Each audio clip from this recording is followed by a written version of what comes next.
Hello and welcome to Randomer Nintendo number 61. I'm Jason, and I have played the Switch 2. Okay, that actually almost sounded too much like I'm in a support group. Hold on, I'm gonna... We'll keep it, whatever. But joining me for this special discussion of Switch 2, as always, we've got to my virtual left, or maybe a left Joy-Con? I don't know. We've got Angel. Hi, Angel. Hey, it's me.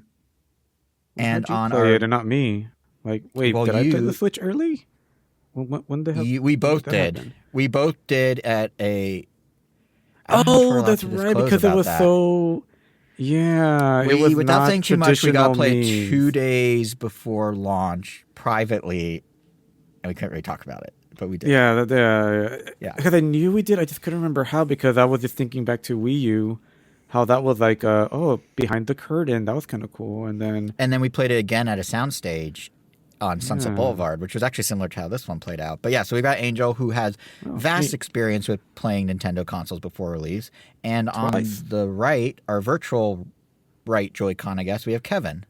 Hi, a Kevin. virtual boy, if you will. A virtual boy. I yes. didn't know that this was actually going to be like a unnumbered Randomer Nintendo. I thought this was just going to be a special.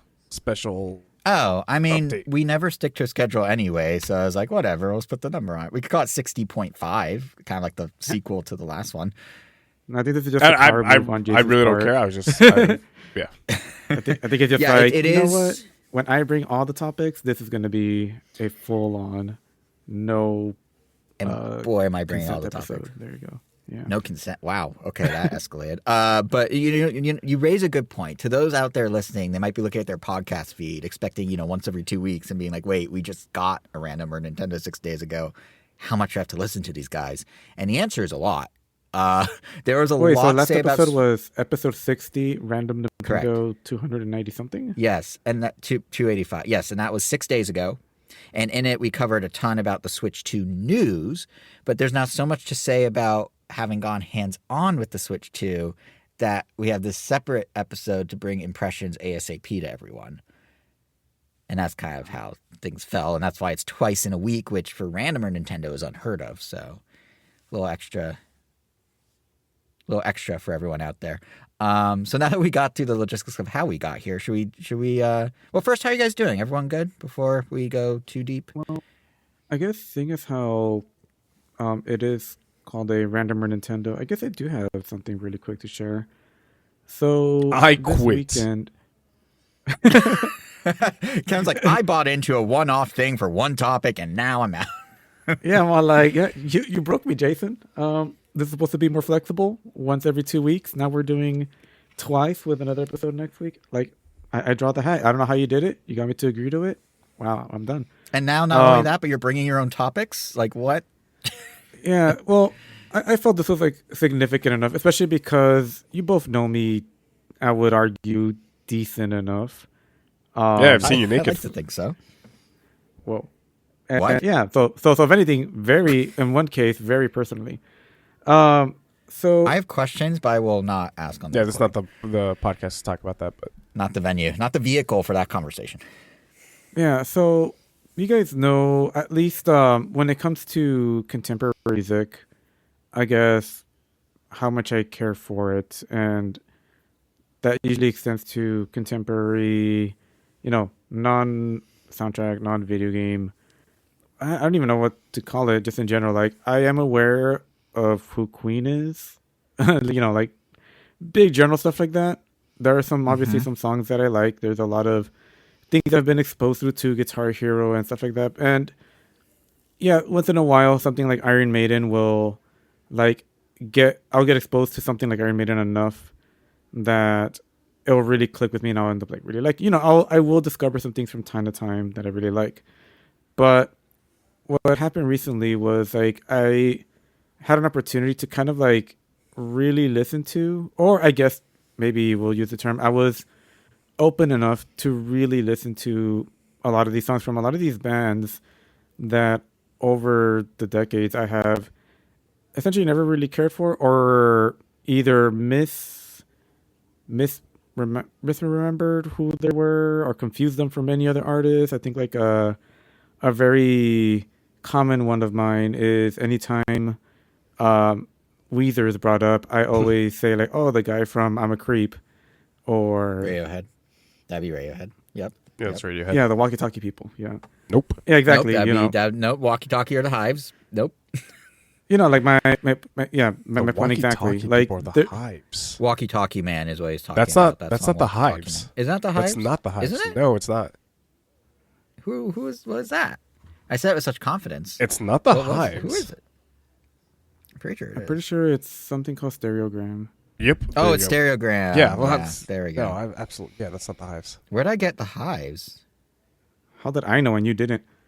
But well, maybe because I was in Elite Beat Agents. But point is, yeah, there's usually something. Oh, they have like Walk that. Idiot Walk. Whatever. Walkie-talkie man. Walk Idiot. Close enough. So yeah, so there were so some friends and like they introduced. Well, I guess I could say they reintroduced me to some of these bands just because like I kept misnaming them, and they're like, okay, Angel, like you just gotta sit down and listen to this. Like we've kind of had it, and yeah, so I kind of was reacquainted with stuff like Sex Pistols, Guns N' Roses, Smashing Pumpkins, Heart, all bands that I during the session, like at one point or other, because like there was a radio playing, all these songs came on, and I'm like, oh, I think I know this song, or I thought it was something else, and they're like, oh, we know, you definitely know it. And long story short, like I came out of this with a very newfound appreciation of a lot of these bands, and also more curious to like listen to them further, or just like even like for example, like Guns N' Roses, when at first I also like misremembered them, like they're like oh yeah, like Guns N' Roses, and I'm like, oh yeah, the Ozzy Osbourne people, and I'm like, no, like that's I forgot what that was. Black Sabbath. That was another, yeah, and yeah, I just think them as I guess like Welcome to the Jungle for Guitar Hero, and I know that song, I know Sweet Child of Mine, but they played this song for me called like November Rain. Like they just figured it's like, okay, based on the songs I know you like recently, especially from like the Japanese rock bands that I am very much into right now, they played me that song, and damn, it's crazy. It was like, I don't even know how to properly describe it, like without sounding insincere, but it was really eye opening and kind of like, wow, I had no idea ever that, not let alone that, yeah, that a song like this that came from like Guns N' Roses, or there was, and of course I figured, yeah, there's so much music out there. Of course, there's gonna be some other songs that I'm gonna let them wait to discover. But I guess that there was a song, basically just like on the other side of a coin, that I had just never bothered to look under. Just felt kind of mind-blowingly nice. Like I just fell in love with it, and it was, for lack of a better term, kind of like overall, like rediscovering, or even just like really learning who, like Weezer or Pearl Jam, or even like a group like the Cranberries, like was just kind of transcendent. It was nice. It was like discovering music again, and I feel like it kind of came in different stages over these last like couple years, and I think it wouldn't have happened until now had I not been open enough to go to some concerts for that, the aforementioned like Japanese rock group like a couple years ago, to be more open to listen to other music, to kind of come full circle and listen to these bands that, like, because I know Jason and my other friends have mentioned stuff like Pro Jam before. They're a lot of people in our circle love all kinds of music, and I'm exposed to it all the time. But I always hear it, but I guess I never really listened to it, or never really cared to. And I'm just excited that I'm in this period of time where I'm finally becoming, I just feel like, yeah, now it's time for me to be open to it. And yeah, and it's great. I know for a lot of people, it's like, oh, well, yeah, I mean, this song is freaking amazing. That's why I liked it when I was in middle school, or whatever, you've discovered it. But, it's like when I say, like, I envy people that haven't played X game, like Rhythm Heaven or whatever, or haven't seen this movie for the first time, because they don't have that experience. But I guess I am doing that. I did that vicariously for some of these friends that introduced this song to me, and just got to see like my live reaction of like, oh my God, I love this. And yeah, that's pretty much a quick what happened lately. That's all I got. Well, I'm done. a couple of things. One, better late than never. There's no wrong time to discover music that you love. So that's cool that you're getting into it now. It is nice that you graduated from the era of like, oh, it's song blah, blah, blah from Guitar Hero to now like who the actual artists are. Yeah, maybe I'll That's thing stop number confusing one. the Strokes and the Killers. Yeah. Thing number two, you use a better vocabulary to describe what your eyes being open to his music is than anything I'm going to say about the Switch. I don't think I have the word transcendent anywhere in my notes. So you said it doesn't mean I don't like what I'm talking about when we get to the Switch 2 later, but it does mean that you set a very high bar in terms of vocabulary. To be fair, we didn't expect an iterative console to be transcending. But I guess if it was, transcendent. But if it was, I mean, I guess that would be really exciting.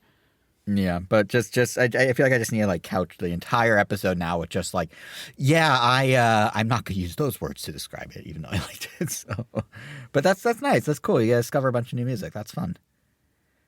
Yeah, I'm curious. I need to find out who these Aquabats are and what music they play, because I feel like that's all I know about them. Aquabats is ska, if I'm not mistaken. Yeah, I think so. Yeah. I So don't know how I feel about ska. That's there's only one way to find Offspring? out, and that's to dive in. What? Offspring is ska? No, they're No, just Offspring's more punk. yeah. Wait, they're Some what? of You guys No talk over Doubt's each other. some of No Doubt's earlier stuff is ska-esque. So think of like that. No But Offspring is definitely punk. Yeah.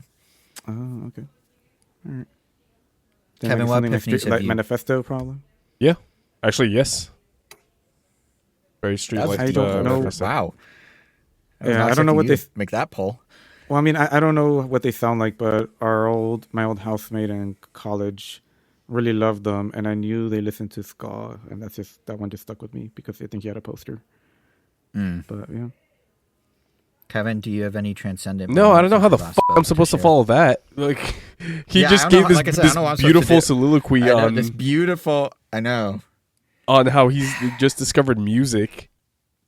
I haven't Yeah, and how, like- rediscovered anything or have loved anything that much recently.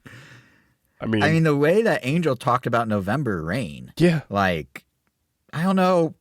Yeah, Donkey Kong Bonanza was cool, but it was no November Rain for Angel. So, like, I don't know how we do this episode at all. Maybe we just shut it down. Congrats, Angel. We're just canceling the episode. Yeah, well, we can go over your impressions next episode. It was All right. fun. Well, it was good talking to everyone. We'll Spotify, see. You, Stitcher, TuneIn Radio. iHeartRadio, Pandora.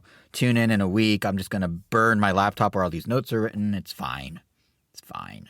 But no, we might as well actually talk about the Switch 2 thing, right? Like, are we at that point? Shall we do it? I will do. I was about to say I will do anything that you want to do, but that's not even close to being true. Yeah, I would. There's some things that I absolutely would not- Much power. Not do that you asked me to. Would you go to? Let's test that. Would you go to a Linkin Park show? Current Linkin Park. Ooh. See, exactly. That's why it's good you didn't commit. I mean, If it was like if Jason was there with you, right? If- like as a Well, companion. yeah. Well, see, even that, it's like Yeah, he it's hesitation. if it was like He had the hesitation. like a Meteora, just like throwback night. throwback night. Yeah, I would. But man, anything else? All right. All right. I'm Fair. surprised you didn't interact with my Linkin Park tweet that I did a while ago. I wonder if you even saw it. when I don't know. All right, hold on. when was it? Let me bring it up. It's funny. Linkin Park's coming up because maybe about a week go ahead, go or ahead. two ago. uh, Let me see. Where's it at? maybe, what was it? Let me see. What I was don't the remember. actual tweet? Like, I want to read. Okay. It was March 24th. Linkin Park released Meteora Okay. on this day 22 years ago. Okay. And I Sure, quote tweeted, sure. "Crazy how they never released another album after this. Literally Hybrid Theory and this banger and nothing else. Definitely no okay to mediocre albums after this one. Especially not a humdrum fourth album, let me tell you." Oh man, were you full on trying to bait me with that? I Fourth absolutely album, was. Thousand Suns. That's my favorite. Exactly. Yeah, I didn't see that. I don't think I saw that because I definitely would have been like, "Excuse me, A Thousand Suns is a masterpiece," but I don't know about that. consider it said now. Yeah. And I really like their newest album too, and they're doing a deluxe edition of it. Anyway, Sorry I didn't give you the reaction you needed in that moment, but hopefully you got a mini version of it now. Yeah, let's jump into the Switch 2 thing, shall we? The second stop of Nintendo's whole worldwide Switch experience tour was here in LA this past weekend. It actually is just wrapping up the same night we're recording this, like right now, actually. But back on Friday, I had the opportunity to attend and got to spend about 3 hours checking out all things Switch 2. And, obviously a lot of the Switch 2 conversation has been around more questionable or controversial choices that Nintendo made with pricing, with how they propagate out information, all that stuff is a big part of our own conversation when we talked about it last episode. So if anyone out there hasn't yet heard our collective thoughts on that, definitely go check out episode 60 when you're done with this one. But credit where it's due to Nintendo. Everything about the Switch 2 experience was like top notch, from the hardware to the games to even just the event itself. Like, there are fair criticisms to be made of some of the business choices around Switch 2, but props to like the hardware and software teams. They kind of just nailed it. And then like the event team, like it was. Let me just start by saying that this was one of the best organized, best run Nintendo events I have ever attended, I think. And I've been to a lot of them. I mean, do you guys remember like your first Nintendo events? I go back a long time, but what was like the first one you guys went to? I don't think I've ever gone to one. Just Nintendo event in general. E3 can count, Kevin, if you want to throw in E3. Or Comic-Con, even when they had the lounge next door. I mean, by that logic, I've literally only been to the Legend of Zelda event. Okay, fair. But Angel, what was your first one that you did either with or without me? Fairly certain it was probably with you. I can't really think of anything I did I mean, we did Rhythm that was Heaven. a Nintendo event that wasn't like a Smash Brothers tournament. Yeah, so like, what was the first thing we went to? Like, was it Rhythm Heaven. the Tetris? Yeah, was it Rhythm Heaven? Oh, Was it- no. Oh, was it- no. was it Yeah, Tetris? no. It was the Zelda concert at the Pantages, which was a ticketed event, so it was well organized. It was the Tetris DS Axis meetup where we were like the only people there. It was at a bar. It was very random. Yeah, but we won a Kit whole from Kit and 3DS. Krista was there before he was like a known person. Yes, and we got a whole 3DS and a copy of the game. And then I think it was the Rhythm Heaven Fever launch event. All these were small scale, but the first like big one we did, I want to say, was the Nintendo World Championships in 2015, the day before, like the Tuesday of E3, across the street, where they had like a bunch of Yeah. games, and then Yeah, Miyamoto after was that, there. after that, it'd be like the Zelda concert. That would feel like the next biggest one. That isn't Yeah. E3 or. That was the Zelda one was predating all that. That was like 2011, but yeah. I It's got the reason the that. ticket stub right here. Can't And find what's the date? though. 2011, right? Or 2012? Oh, won't they find the date? Oh, yeah, October 21st, 2011. 8 There we go. p.m. That might have been the first one. Yeah. Friday. Yeah. 125. Well, Damn. Those were. Nintendo Corporation, Legend of Zelda 25th anniversary. Okay, now you're just something. reading a ticket. All right, cool, great. I did say a lot of those were pretty well structured because they were in event spaces with like capacity and stuff. But it's funny because we've done enough. You've done it with me, and I've done enough on my own. We've been fortunate enough to attend enough events over the years that I can basically draw like a lineage of how Nintendo fine-tuned its public events to land on such an absolutely excellent setup for the Switch 2 experience. Like I could think back to that Nintendo World Championship we went to in like 2015 at E3, which is, by the way, somehow a decade ago, which is crazy. But there, as you might remember from when we were there, Angel, they just had a bunch of people line up early in the morning, first come, first serve. We just went down the block, past the theater. No one really did anything with us until showtime, which was totally fine. But then you like jumped to 2019, and they again had a tournament at E3, a whole day of them. And they had like the queue was now under tents, and they had like trivia games, and Mario and Luigi costume characters stopped by, and they even gave out donuts, and it just felt very, like you could watch them like evolve. And even with like gameplay demo events, they over time went from like basically free for all, just line up and play things at Comic-Con or like the Wii U pop-up tour we did, to like trying to sort of gently guide you to collect collect stamps for trying certain games. And if you collect all the stamps, you got some sort of swag. So it's like a guiding hand if we want you to play this, this, and this. To even more recently, they did like a Switch road trip that went to Comic-Con. And that one, they literally just took you, they shepherded you. Like, you're playing this game now. Okay, now you're playing this game, and now you're playing this game. And now here's your swag. Please leave. And I feel like the Switch 2 experience really was sort of the perfect amalgamation of all these different ways they've done it up to this point. Like right off the bat when you show up, And when I showed up, it felt so organized, so well staffed. Like every few feet was a staffer who would tell you where to go, what to do. If you're already on the right path, they'd just be like overly friendly and saying hello. And like in my case, I actually got there a little early, but they still let me. So they checked me in at the first tent, no wait. Then they immediately walked me over to a second tent with a very short line of people who would end up being in my color-coded group for the entirety of the session at the event. And that in and of itself was kind of an interesting approach, kind of cool. We were given color-matched wristbands and these like gameplay passports, which you got stamps to get swag. And the staff used the colors to sort of keep our group together for some curated parts of this experience. And then it like doubled as a way to ensure we didn't overstay our welcome because they had all these screens set up inside that would flash like what time your session ended if you were in a certain color. And it didn't enforce it super hard, but still, it was all very structured. And then there were maybe like, I don't know, 50 or 60 people in the group, maybe 75. So it felt like pretty small and intimate, whatever that number was. And it meant no real waiting around. There are no lines for anything really. I think I waited at most 10 minutes for one demo, but most of the time I just walked right up. Like it was great as like a demo experience. And how they structured it all is kind of neat. Like they kind of drip fed into the main demo area. So that would be the one time where the group was a little larger than your 50 to 75 people. The groups would kind of overlap a bit. In fact, it's funny we were talking about music and stuff because, quick tangent, I came to realize right after I left that one of the other groups that was there, I think when I was there, that I think overlapped with me, had Linkin Park's Mike Shinoda in it. And besides kicking myself for maybe being in the same room as him and not saying hi, if I had a nickel for every time that Mike Shinoda and I ended up at the same Nintendo event at the same time, I weirdly would actually have 2 nickels. And if I extrapolate that out to any non-Linkin Park event where Mike and I were both simultaneously there, somehow I actually have 4 nickels. Like I guess it's a perk of living in LA and having similar interests, but like I just thought that was really kind of funny that I was there with him again at a thing again. And how many of those events did he know you were there? Well, 2 of them I made my way over and said hi and got a photo. Okay. So 2 out of the 4, neither Nintendo one. When I saw him at a last Nintendo event, he was with his kid, so I let him be. And I think he was probably with his kid at this one too, but I didn't see him, so I don't know. But yeah, he got away this time.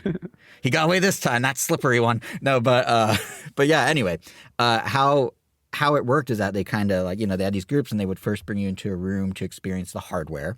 Then you went to a room for the Grand Prix mode of Mario Kart World, where they had us try it both in TV mode and with the new Joy-Con grip.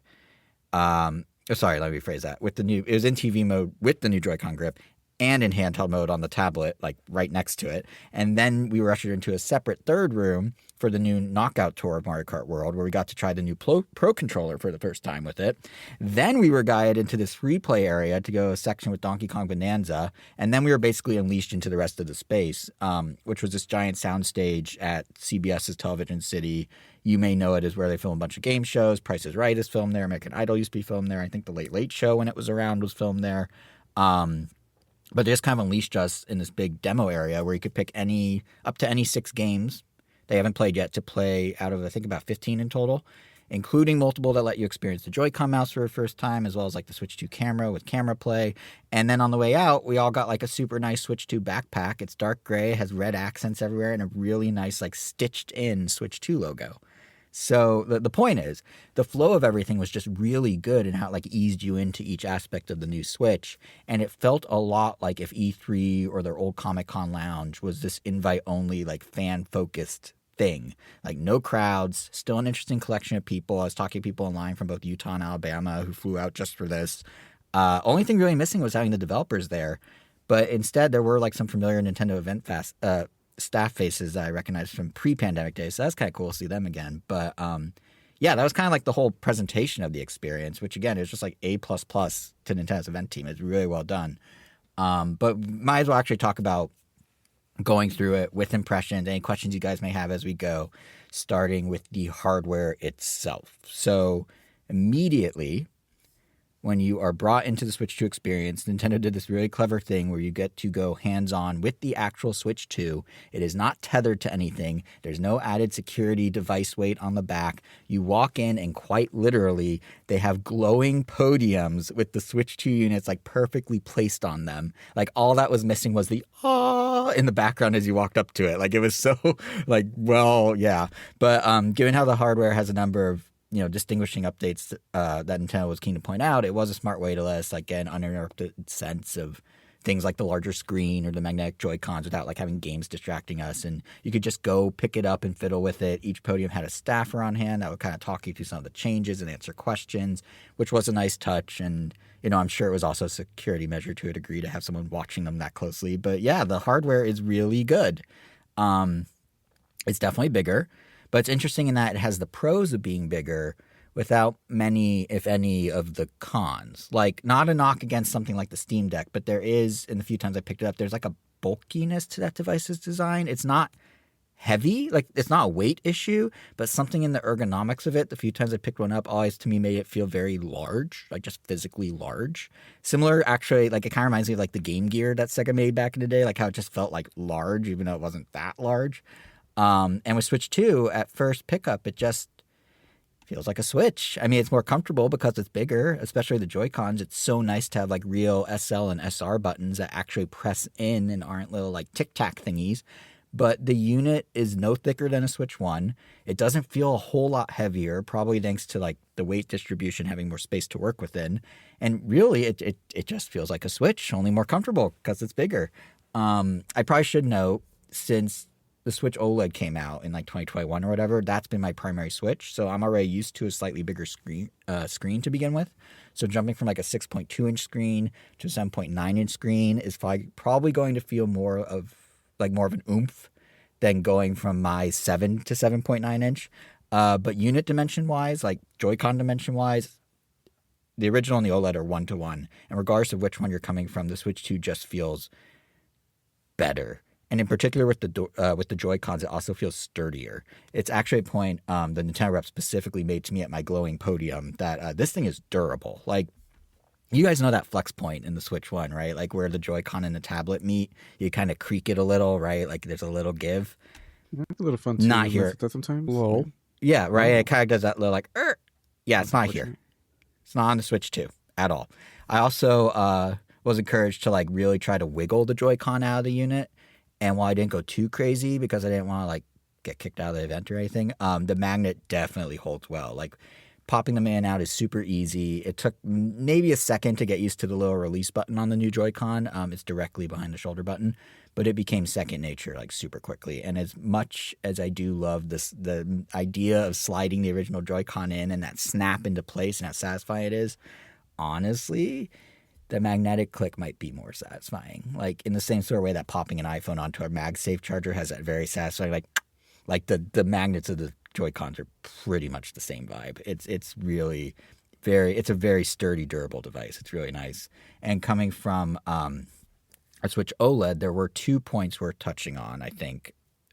At least in terms of like how the Switch 2 is being presented, given how the OLED was presented as the more premium Switch 1, right? So first there's the kickstand. This maybe is the part of Switch 2 that left me the least impressed. It's sort of a mix of the past designs. The OLED had this amazing kickstand that basically borrowed what Microsoft did with the Surface laptop. There's a whole back panel you can like pull out and angle any which way you want. It's sturdy, it's hefty, it's great.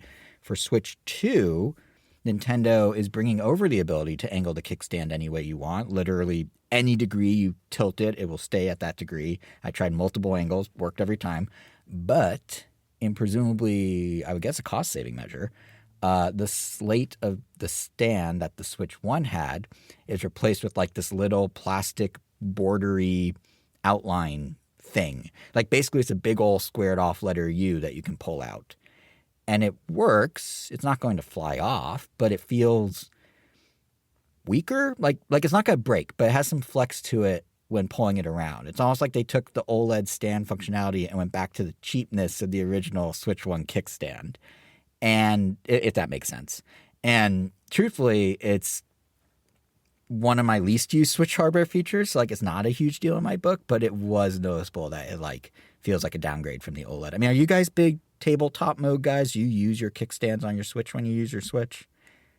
It's rarely come up, but I have had to use it mainly on an airplane. But Oh, that's fair. yeah, I would say. But even then, like about half the time I would have to end up propping it on something or putting a backpack under it just to ensure more stability because it is, not as stable as Nintendo made it out to be in their initial Right. promotion. Yeah. Yeah, and this definitely fixes that, but it just doesn't have the same quality build, the kickstand, as the OLED does. if that Sure, makes but at the sense. very least, it's not that. Yeah. It's not flimsy. Like Oh, as for long as sure. it works, I For sure. I can care I less mean, it's what it looks like or Right. how it feels. right. Also, It's OLED just as long as flimsy. it works. It's flimsy to pull, but it's stable with the system. Yeah, yeah. That's I probably have the the in OLED one between there. different because I didn't have an OLED, so I actually don't Yeah, the remember. OLED one's what I was describing, where it's like a whole slate, like Surface tablet Oh, thing you that's right. can Yeah, yeah. pull out. Yeah, yeah, and that's super nice. Yeah, so this does feel like a bit of a downgrade in that regard. But point number two, coming from an OLED Switch, is I was saying like tabletop, whatever. Like it's the least used mode for me, tabletop mode. So the kickstand's no big deal. But point number two, most used feature of a Switch for me is the screen, and Switch 2 is not an OLED. And surely in a few years' time, we'll get an upgrade, and suckers like me will double dip. But you know what? Honestly, Switch 2's LCD is surprisingly good. So, question: Like, yeah, Did you take your Switch there? Were you allowed to take a I Switch? I did not, but I saw some other people have them. Okay. Wow. See, like I would have absolutely taken my Switch to especially if the OLED just to compare the screens. So here's what I could say seeing some others, and here's what I can say having played it, Mario Kart World on it. The blacks aren't as deep. It doesn't have as deep of blacks. Like, when the blacks on like an OLED screen are basically as if the screen is off, right? And playing a little bit of Mario Kart World on it and watching over someone's shoulder briefly as they played like Breath of the Wild Switch 2 edition and seeing some guy bust out the title screen of Mario Wonder against Breath of the Wild, which was an interesting comparison. Yeah, it's not quite the same highs as the OLED, but it's still pretty great. Like, it's vibrant, it's bright, it's crisp. The added size does take up more of your field of vision, so it kind of feels like you're more in it. I feel like for me, what my concern was going in was LCD tech of 2017. So like when Nintendo was like, "Oh, we're doing LCD," my mind and probably a lot of folks immediately went back to like, and thinking about the original version of the Switch that first came out that had that one screen before they changed the screen and the battery, but still kept it LCD. But it's really not that. Like, I am curious to see in some darker games, like, will it be less contrasty than OLED? But then on the flip side, they do have HDR now, so we'll see. But like, honestly, to my own surprise, for vibrant, colorful Nintendo-y things I got to experience on it or see secondhand, it looked solid. Like, I had no major qualms with it. So that was kind of a nice. I probably should have brought my OLED, but it was nice to not have an immediate this isn't as good as I thought I might have. So that was kind of nice. It's good to hear overall, but I mean, yeah. I mean, and maybe I'm just mainly speaking for more people that rarely play their Switches in handheld mode. Cause, you're a TV mode guy. Yeah. Yeah, like I rarely do. So like, if anything, the only difference I'm probably gonna notice is the obvious one, which is like, just the higher fidelity on the games themselves. Like Which even between jumps out TVs, like immediately. unless like they're right next to each other, having very deep blacks on a TV was never a deal breaker or a selling point for me. Sure. Like, yeah. I'll maybe notice it on like a TV and be like, whoa, that looks nice. But, I'm also the person that doesn't mind playing a game on 30 frames per second for the most part. I think there might be an exception or two, but, I think 30 frames is perfectly fine. I'll talk about that a bit later, but I never considered myself a frame rate guy until one experience I had at this thing, but I'll get to that in a bit. I mean, if a frame rate isn't consistent, that's a problem, but... Oh, I don't mean inconsistent, just, yeah. Yeah, it's... I will say there are some other tidbits about the hardware, the mouse, HD Rumble 2, like I'll probably talk about those. Actually, I know I will talk about those with some game impressions later, but is there anything I didn't mention you guys are curious about? Like Pro Controller, how it feels, like control sticks, anything hardware-wise that you wanted me to expound on that I didn't think of including? What's the next point that you're going into? I'm going to talk about Mario Kart next. Okay. Did you? I assume that you played with the UI a little bit. No software. Huh. No OS, I mean. So we had turned off units My in only the question I hands-on had. area, and then games. Yeah. My only question I had was, did they censor the Nintendo Switch Online logo? There is a screenshot floating around from the Ask the Developer. Yeah, but I and cannot tell. I want to say it is maybe not centered, but I also want to say it is color matched to the rest of the menu now, so it's not as big of a deal. It's not inverted like it was, I don't think. I'm checking the screenshot if I can find it now. But side note, that just popped into my head when I was like, oh, anything about Pro Controller? This is going to be a weird comment. The Pro Controller feels smoother. It's very nice. They got rid of the, wherever that little seam is along the handle. Like, it's smoothed over. So now the only thing that, like, interrupts the plastic are the GL and GR programmable back trigger buttons they added. But it's a little ergonomically different. The sticks are a little bigger, but it all feels very smooth. And I did not expect smooth to be a word I'd use to describe any of the accessories. Yeah, But it's kind of a nice surprise. I didn't expect to use that phrase twice so close to each other. But as someone with, oh no, not smooth, just as someone, as someone that has two Pro Controller, I guess we'll just say two third-party Pro Controllers that have back buttons, I kind of wish they didn't go with back buttons. I know they can obviously be handy, but I never have a use for them. The only reason I even have these controllers is because they were nice cheap alternatives that, in one case, the 8-bit Pro 2 Duo is compatible with my PC and the PlayStation 5, so it's kind of nice. Like, it just works with everything. But it also has a button, so when I'm playing Smash Brothers, like, those buttons just always feel awkward.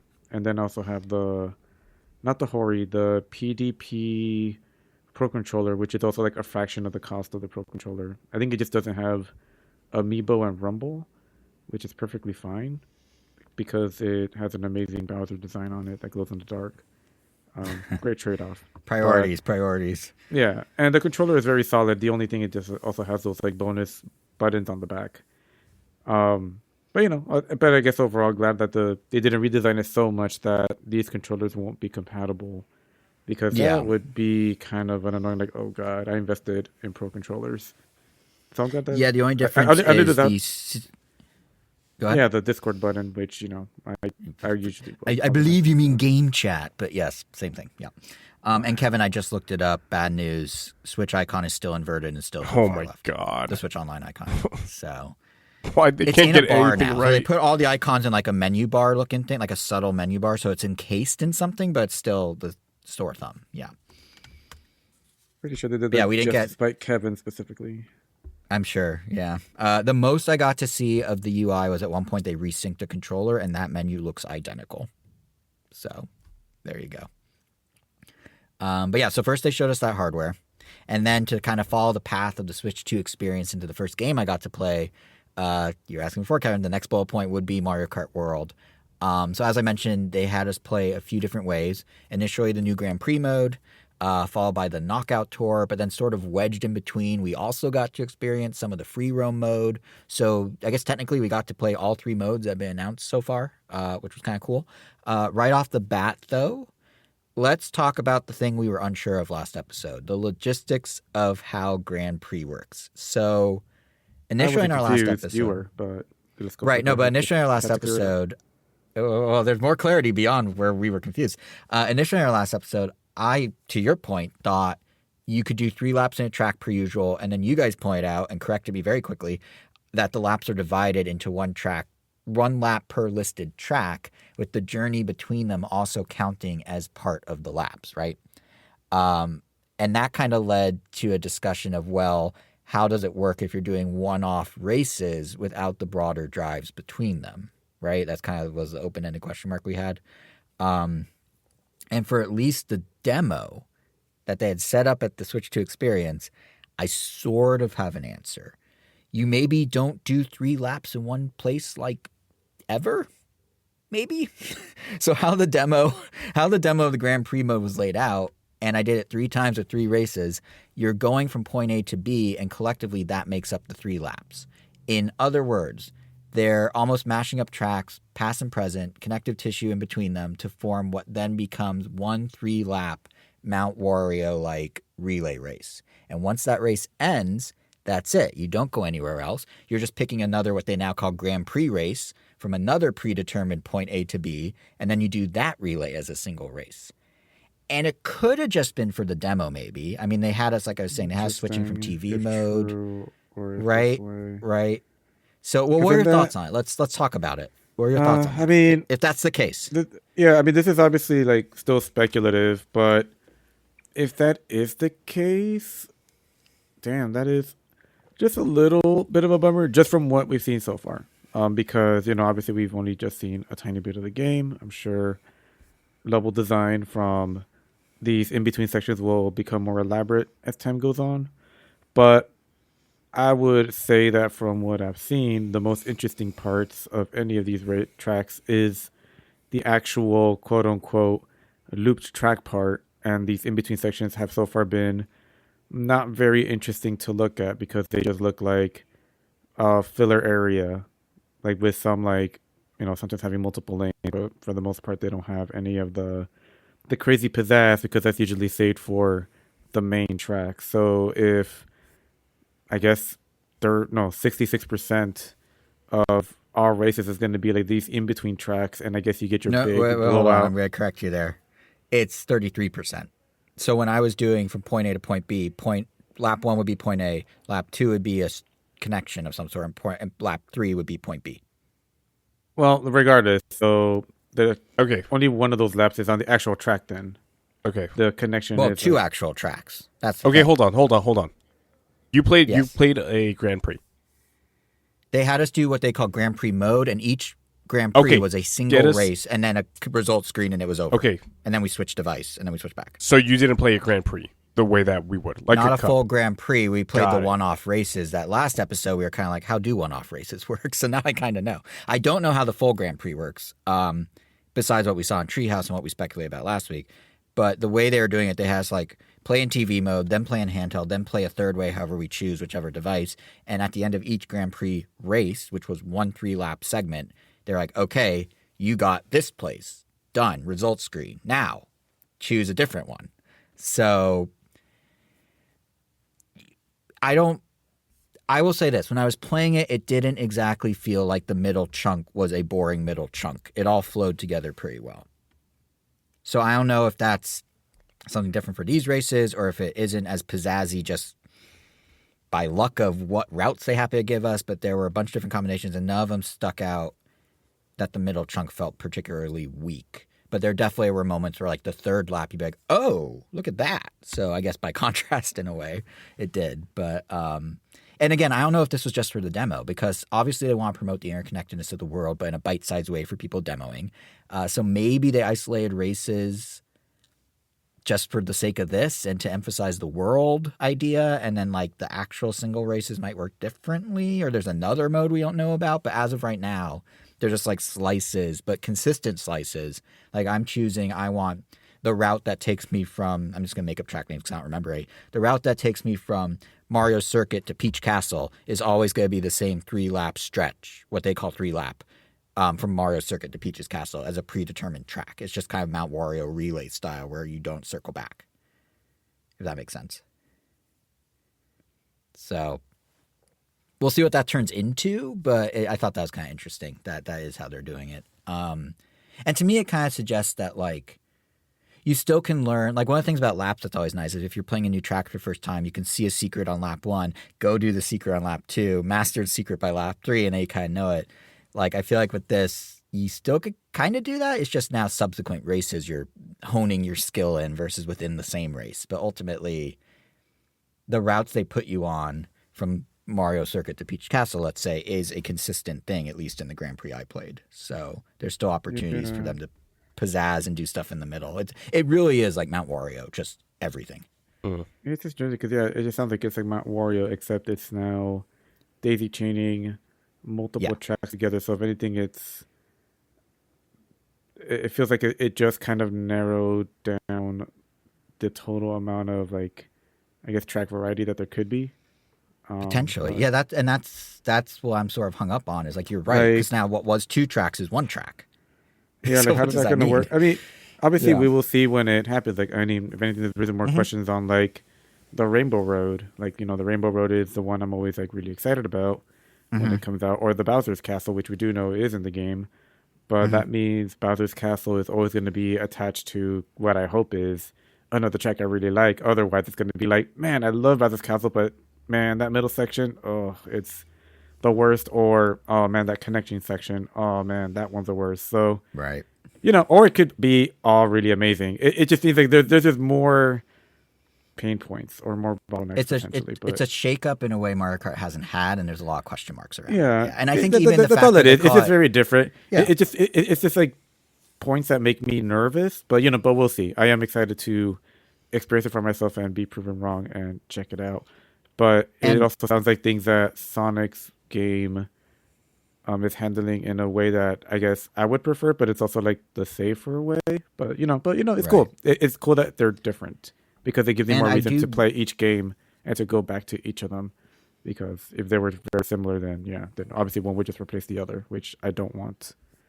But yeah. and I do want to point out. I didn't mean to cut you off halfway or try to, but I do want to point out one interesting thing is they called it Grand Prix, but it was a single race.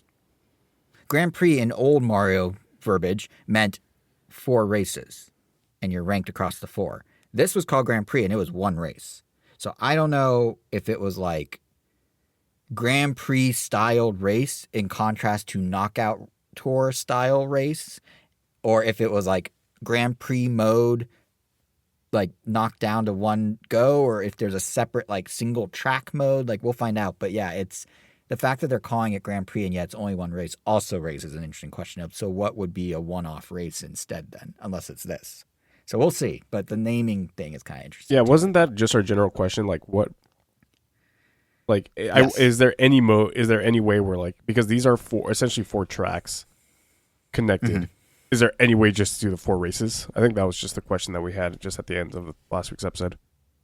Right, yeah, that's true. That might have been it. And this definitely points to that the Grand Prix structure can be played one-off, but is that separate from just standard races with standard Grand Prix or standard races of just tracks by themselves? Yeah. Like what remains I'm to be seen, I hoping think. it is, it's you pick Grand Prix and then before you actually go into it, it's like, hey, do you want to do Classic Grand Prix or like World Grand Prix? That's my big Right, hope. right. Yeah. I mean, I guess, yeah, time will... Because really for them, if they're already building the tracks, all they need to do is loop them back. Like, it's not... Like, there's so many homages to other Mario Kart tracks baked into this, like the Jungle and Skytop Sunday or whatever it's called from Booster Course Pass. Like, there's a bunch in here that as I was driving, DK Mountain or Pass or whatever it's called, like, I recognized them, and I was, like, going through them, and I'm like, well, if you just loop it back, you have the normal track. Like, it's not like they... You know what I mean? So I imagine it'll be doable, but we'll see. We'll see. It's an interesting new thing to have to think about with Mario Kart because we've never had to worry about that before. But yeah, beyond how the Grand Prix races will end up working, I do want to talk about the overall like Mario Kart World experience because I think what became apparent almost instantly in playing it is the immense scale of really just all of it, like everything. I mean, the second you get to the character select screen and are scrolling through page after page after page after page of character options, followed by cart after cart, followed by immediately being dropped into these massive tracks, quite literally noticeably wider, with more than double the number of opponents before. And usually, Nintendo will introduce like 1 or 2 new items to Mario Kart and maybe a mechanic tweak and be like, there you go, new Mario Kart. But here across the demo, I experienced at least 3 new items, a long gone returning item, 2 knowable mechanic tweaks, and a knowable mechanic addition. And that's not even counting the sheer scale of stuff from like free roam. Like my takeaway isn't even that it's just a blown out Mario Kart in scope, but also one that will actually change how you play the game in some big and small ways. I think big ways, obviously, are the new modes that are going to be in it. We talked about whatever Grand Prix is going to turn into and how they might approach that, but you've got this entirely other way to experience Mario Kart with the incredibly fun Knockout Tour mode. So essentially, it's the same 24 racers as Grand Prix, and there are 6 checkpoints you need to reach with an increasingly shrinking maximum number of qualifying places. So you'll start needing to be in the top 20 by checkpoint 1, then 16 by checkpoint 2, 12 by checkpoint 3, etc., until you get through all 6. And I was surprised at how quickly it got so intense. Like, You know how you're on lap 3 of a good Mario Kart race and you get like that nail biter finish where you use an item at just the right moment and then you cross the finish line in first place and you're like, oh, that was so satisfying. Like imagine that feeling 6 times over, like constantly as the track around you keeps changing into all these different scenes. And, you know, like I was saying, they have a bunch of old tracks. So like I wanted to, like, as I was doing it, go like, oh, hey, it's Dino Dino Jungle, or oh, hey, it's, you know, DK Pass or whatever. But even taking the second to acknowledge that felt too risky because there's so much chaos unfolding around me. It almost kind of felt like Knockout Tour almost has this vibe of like, with all the items and all the things happening, it's like if they took battle mode and sent it down a linear path instead of in an open area, and it was just like, all right, you're all in battle mode, but you're moving in the same forward direction. Like it's super fun. It's not new to racing games, but it feels fresh for Mario Kart. And yeah, it was definitely like one of the highlights of the demo experience was Knockout Tour. Like I think it's gonna get some real, no pun intended, mileage. Like it was good. It was really good. But then on top of that, like big change, you've got more minute changes to the mechanics that are all pretty impactful. One immediately noticeable one: items now drag behind you no matter what. You don't need to hold down a button to have the item behind you. So everyone gets that initial line of defense from oncoming items. And in talking with a Nintendo rep at my demo station, I also learned apparently how the blue shell works has changed too now. So it used to be, that it always goes to whoever's in first place, right? So you could fall back and the shell would pass you and go to the next person. And then you could kind of gun back to retake that top spot. In World, apparently it now targets the person who was in first place when it was first fired. Yeah, so now the fallback trick no longer works, and maybe instead you'll adopt a strategy of, I don't know, like, who else can you catch in the blast radius around you when you get hit type of thing. But that's a kind of notable change in a lot of strategies, both the item holding and the blue shell. And then there's another change they made, which is tricks. As we saw in the Direct, you can now grind on rails and the like to boost, almost like you're kind of playing a mix of Mario Kart and like, I don't know, a Diet Tony Hawk game or something. And I gotta say, in racing through the demo tracks, it took me a minute to start to actually be on the lookout for things to grind on. It was like a whole second or third tier of thought of how like best utilize the track in front of me. Because we've been conditioned for so long, right? That Mario Kart's like you have ramps you go off of, you have people you can draft behind, and that's kind of it. But now like there's this other way to do tricks, including, it turns out, if I saw this correctly, I'm not sure if I saw this correctly. It was very chaotic when I was playing. I think I did a trick off another racer. Like I somehow bopped them or bonked them or something and got a boost off it. And it was not drafting because I made contact and then the boost hit. So if that's the case, that's a fourth mechanic. That is really, really cool. That sounds like a I think that's what happened. I don't want to quote, like, don't quote me on it, but I feel like that's what happened. And because I definitely was not, like, the distance for drafting, I was too close. Like, I think that's what happened. So that's like 4 mechanic changes in one Mario Kart. And then it keeps coming from there. Like, they have returning items like the feather, which we haven't seen in a long time. That you can now use to hop over items as they come at you. The Mega Mushroom's back to grow big. There's a new coin shell that explodes coins upon impact. So, like, I guess you can come up behind someone you shoot and get some extra speed. And here's an interesting one. Kamek is an item now, and he can transform opponents into another character briefly. Presumably the attributes of that character and all will also transform. So if you're playing as Little Toad and you get transformed into Big Cow, you go from a lightweight to a heavyweight for a minute. The attribute part I'm not entirely sure of, but definitely the visual transformation happened. And that's another thing, by the way, that's vastly expanded and kind of changed. From what I saw in the demo, the cast of the characters and how it all works is different now. I mentioned it before, but there are like menu pages upon menu pages of characters to choose to play as, right? So some are new. Everyone's favorite seems to be the cow, who is super fun to play but is heavy. But other characters are just like alternate Mario Tour-like costumes of existing characters. And what I found interesting is that those costumes each have their own entire slot on the character select screens, as does each vehicle on the vehicle select screen, but there's no longer parts for vehicles. So I'm curious, like, you can't mix and match your parts. You just have all these different variations of the same characters and then all these different vehicles. So I'm kind of curious to see is whether the costumes have any impact on that character's performance, because if so, and bear with me, the whole mechanic of unlocking new costumes by collecting hamburgers as you go around the track and having those hamburgers sometimes change your character's outfit in real time while driving, and then having an item like Kamek where he temporarily outright swaps your character for someone else, all that could have a lot of interesting impact on race performance in the same way that maybe the weather system will change things mid-race, which I didn't get to experience in the demo, but like that's a lot of variability they're introducing that wasn't there before. I couldn't really get a sense of it in the demo. The most I saw with the character costume changes was I went from being normal Toad to Toad wearing an adorable hamburger for like a hat on top of his mushroom head to basically going into a full Captain Toad outfit on the course of one knockout race. But his handling didn't change that differently, but I also was, there's a lot going on, so I wasn't paying that close of attention. I'm curious as people like dive deeper what sort of gameplay implications some of this could have. I'm also very intrigued about the broader free range mode stuff.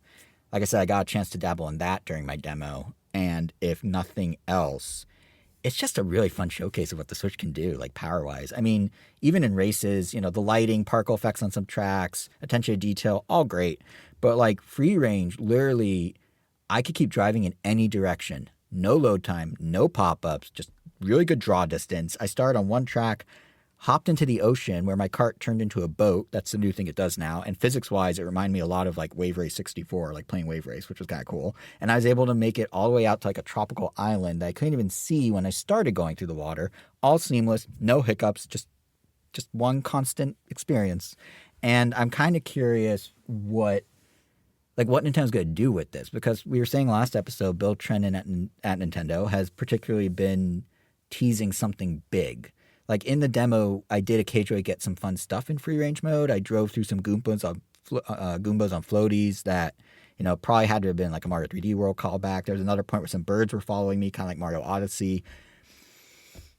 But it does feel like there's, I don't know, collectibles or outfits or something that would string this together into more of a real open world, like explore Hyrule in Breath of the Wild type of thing, just with Mario and in a vehicle. So we'll have to see. The Mario Kart Direct comes out on the 17th, which is this Thursday, a few days from now. But the underlying mechanics that will power whatever this mode becomes was very impressive in the demo, and it was so seamless, and it was just fun to like just drive around aimlessly and see what was what. So I'm excited to see that. I do think what we learned from that Direct will help answer the $1 million question that is the $80 question of whether Nintendo can justify the high price tag for Mario Kart, because like coming out of it, Mario Kart to Mario Kart, this is like probably one of the largest jumps they've ever made. No doubt about that. Compared to the rest of video games we see on the market and how much they're worth and what they're valued at, we'll see. But yeah, I definitely, the big takeaway from this Mario Kart was absolutely this is the biggest, boldest, most Mario Kart they've ever done. Like it's so much new stuff. It was really cool. Thoughts? Anything I missed? Anything you guys want to know more about for Mario Kart? Well, not necessarily. I'm just excited to get. Are you more excited? Less excited? More. I mean, I was into it. I love Mario Kart. It's my most played Switch game. Maybe Tetris 99 is, but they're neck and neck. And it's always been one of my favorite franchises. It's one I'm actually half decent at. Like I won my races at the event, so I was like, yeah, I got it. I'm good. But no, Knockout Tour was so fun, and the free roam stuff is so intriguing that yeah, I think I'm more in than I was before, and I already was pretty in. So look forward to having another game to play against you in the rotation. So yeah, and what's nice is Mario Kart's like so timeless. Like I still play 8 to like the 8 all the time with a friend online. Like whenever we hang out virtually, because he lives in Seattle, and it's cool that like there'll be a whole new one. Like we've been playing it for 10 years, so it's cool to get a new one finally. So yeah, that was Mario Kart World. So from Mario Kart, Nintendo then walked me and my color-coded group over to Donkey Kong Bonanza. And again, I feel like I should start with following up on something we said last episode, or really I said. I was saying how to me, and Kevin, you had a bit of a reaction to this. I was saying how a large part of Bonanza looked like it could be kind of the Tears of the Kingdoming of 3D platformers, if you will. Both like in the focus on verticality and in sort of the free range way you go about completing levels by, basically destroying your own way through it, like making your own path. And having not played it, I'm gonna take that back a little, especially that later part about like the free rangeness. Like yes, the game does approach its puzzles with a bit more flexibility than a lot of platformers. After all, you can literally destroy things any which way, and DK has moves to match. There's a button. to punch forward. There's another to dig down. There's one to destroy things above you. There's a move to grab and throw terrain. And plus, actually, in the defense of my Zelda parallel, hitting the left shoulder button when he's holding a chunk of terrain lets him surf on that terrain like Link can do with his shield. So there is that. But in the 2 levels I got to experience in the demo, it's within much more of a structure than not. And given how I generally perform earlier gameplay, that's actually fine with me. But yeah, the first level is basically it's like a tutorial. It's all underground. You're learning all these different ways DK can destroy stuff. You're in a mine. The whole world takes place. Like the entirety of the game is in an underground world, but this is literally underground. It's brown. It's muddy. But anyway, you're trying to collect throughout the game this new hot material called Bananium. Another great name up there at Bananza. So you're smashing and bashing and collecting, and it's all these different things you collect, as many items as you can, and really you're just kind of learning the ins and outs of this actually quite impressive like physics system and particle effects that are all powering this. Playing it, especially in the demo or in the first level where there's like bash everything, learn it. Like it really kind of did feel like a showcase of what Switch 2 can do that Switch 1 might have struggled with, especially in how it actually remembers your path of destruction, even if you trek back or die when the level restart and the level restarts for you. Like everything you destroyed is exactly how you destroyed it in the whole level, which is kind of interesting. And then the smashing and bashing itself actually, for me, felt kind of reminiscent. I mean, it's different, but it kind of reminded me of how like action games like Bayonetta feel when you're in the zone with your combos. Like here at DK, there aren't combos per se, but in that same sort of like kinetic energy, visceral feeling, like that's definitely present because you can just go for it, and the game and the tech behind the game is not slowing you down. Like there's no slowdown, there's no technical limitations, just go, and it just lets you go, and it's kind of satisfying in that way. So with the understanding of like that in place and those systems in place, the second level of the demo, which is further in the game, is a much more full sampling of what to expect gameplay-wise. Visually, too, it takes all the muddiness and being in the mines and replaces it with some nice, vibrant Nintendo-y colors. And this is really where I started to get a better sense of what this game actually is, like, structurally. Because it's basically the collecting aspect of past DKs, crossed with Mario Odyssey, crossed with, a little freedom and some verticality. So on the collecting front, it's definitely a big component of Bananza. The rep at my demo station pointed out that there are 5 different types of items to collect in that given level alone, ranging from important ones like the Bananium and fossils to... actually, I don't know what the other ones are. I'm not sure what their significance is. But some are more obviously just laying around than others. Some require some puzzles to solve or light combat against enemies. DK's terrain abilities basically become his weapons. It's hard to say from this one level if the scale of collecting is going to hit the ceiling of, say, a Donkey Kong 64, but I think it is worth knowing that collecting is going to be a big part of the game, and that Bananza is true to what so many DK games, 2D and 3D, focus on in that regard. Like collecting is huge in a lot of them.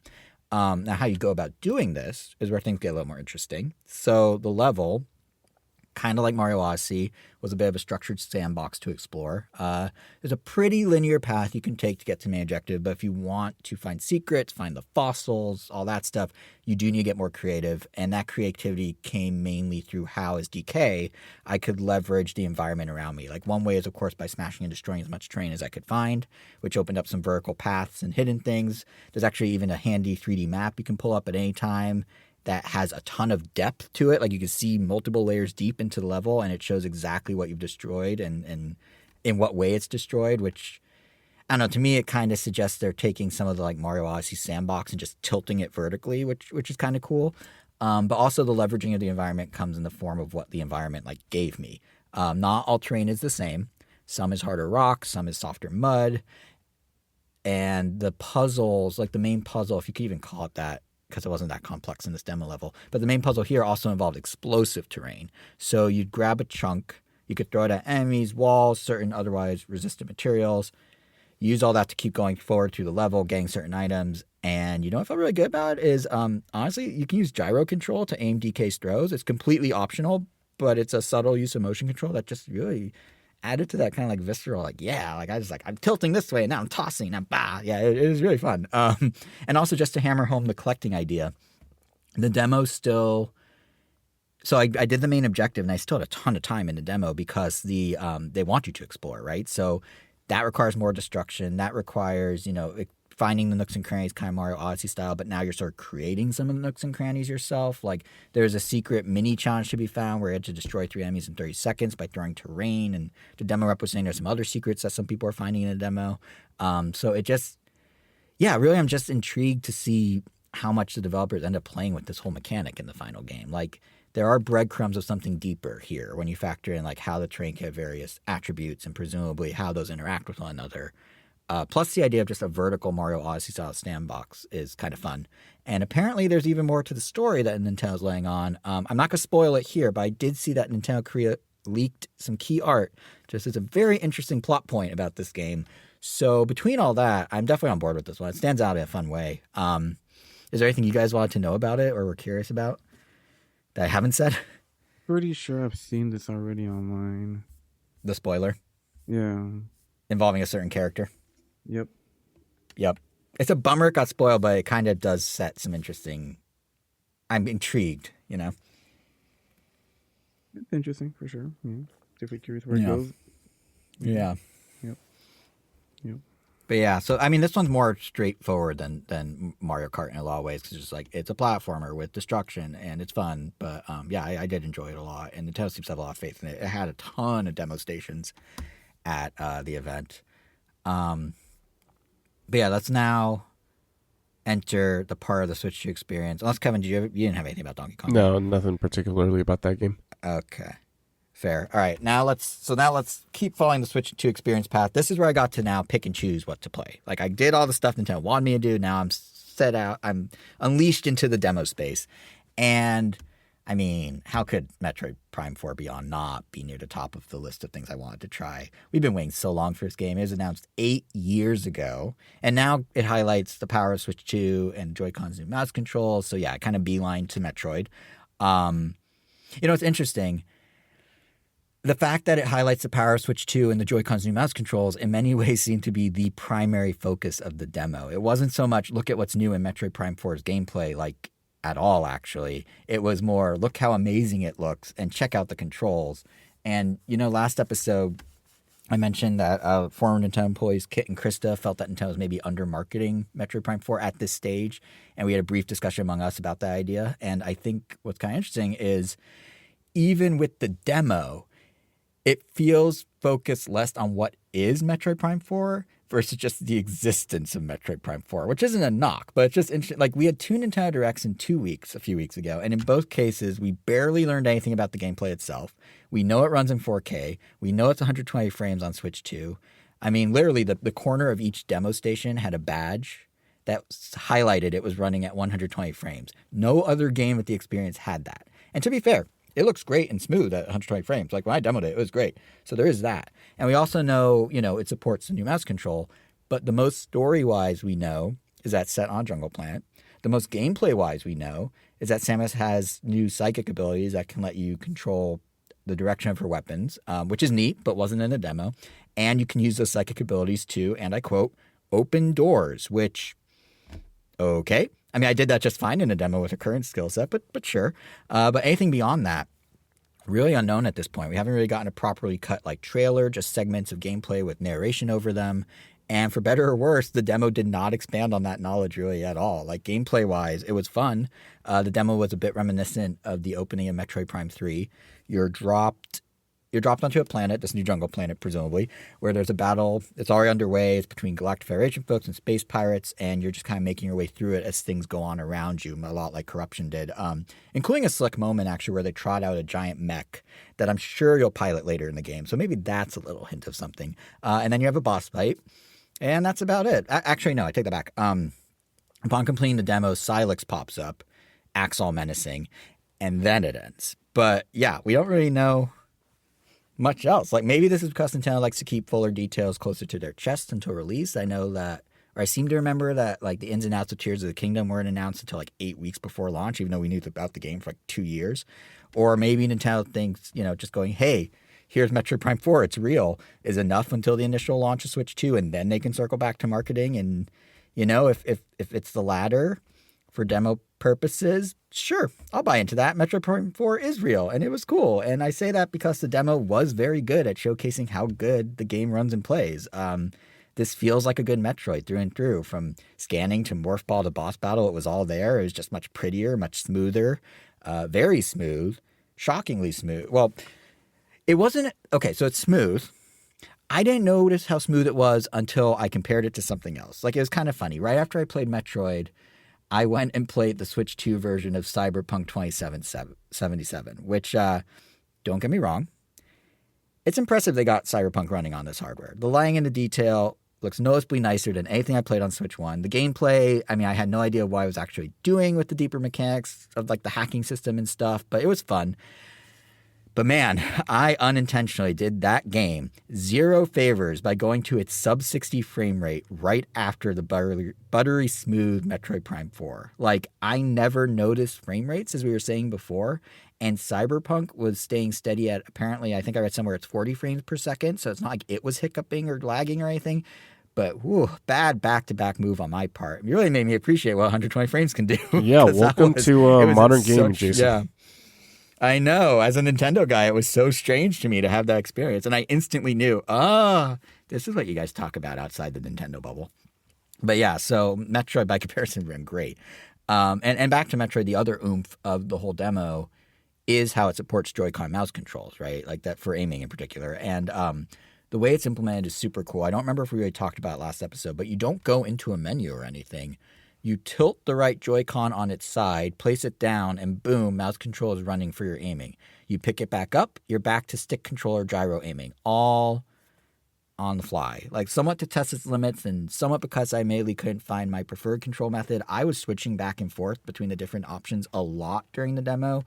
And, like, the game understood the assignment. Like, never did it mix them up. Only I, the human who was constantly changing his control position, got confused about what was doing what. But the game was, like, perfectly recognizing the change. It's like a magic trick. It was really cool. And for what it's worth, there is a bit of a learning curve to the Joy-Con mouse controls for Metroid.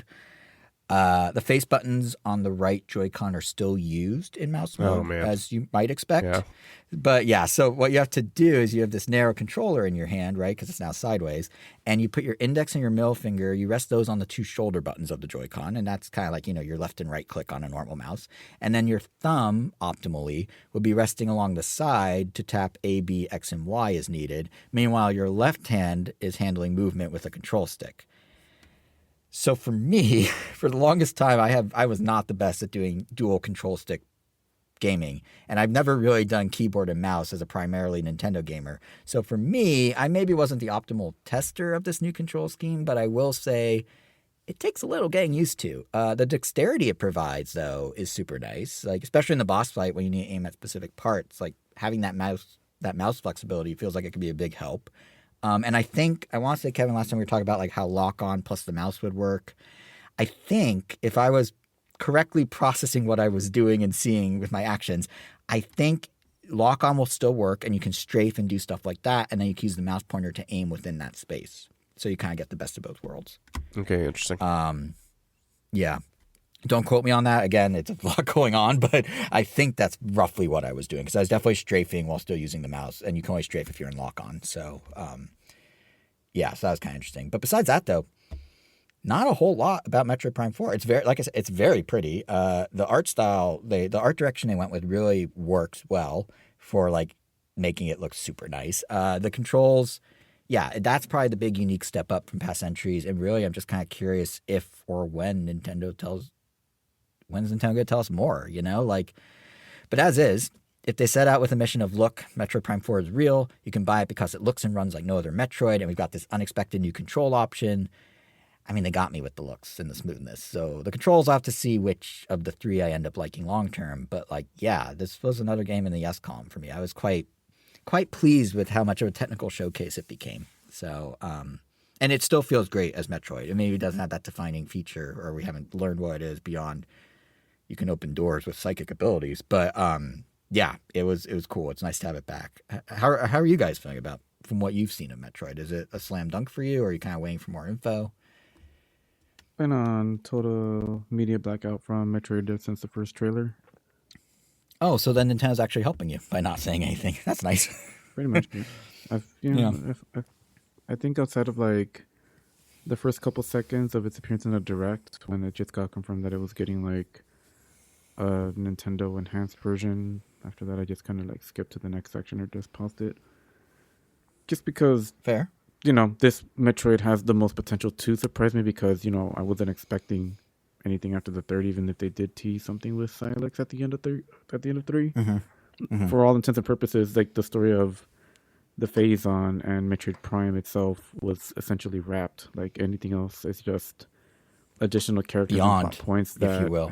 yeah, exactly. It's just other things that have nothing to do with Metroid Prime. So now Prime went from, the focus of the story to just the type of Gameplay style. Metroid it is. Yeah. Yeah.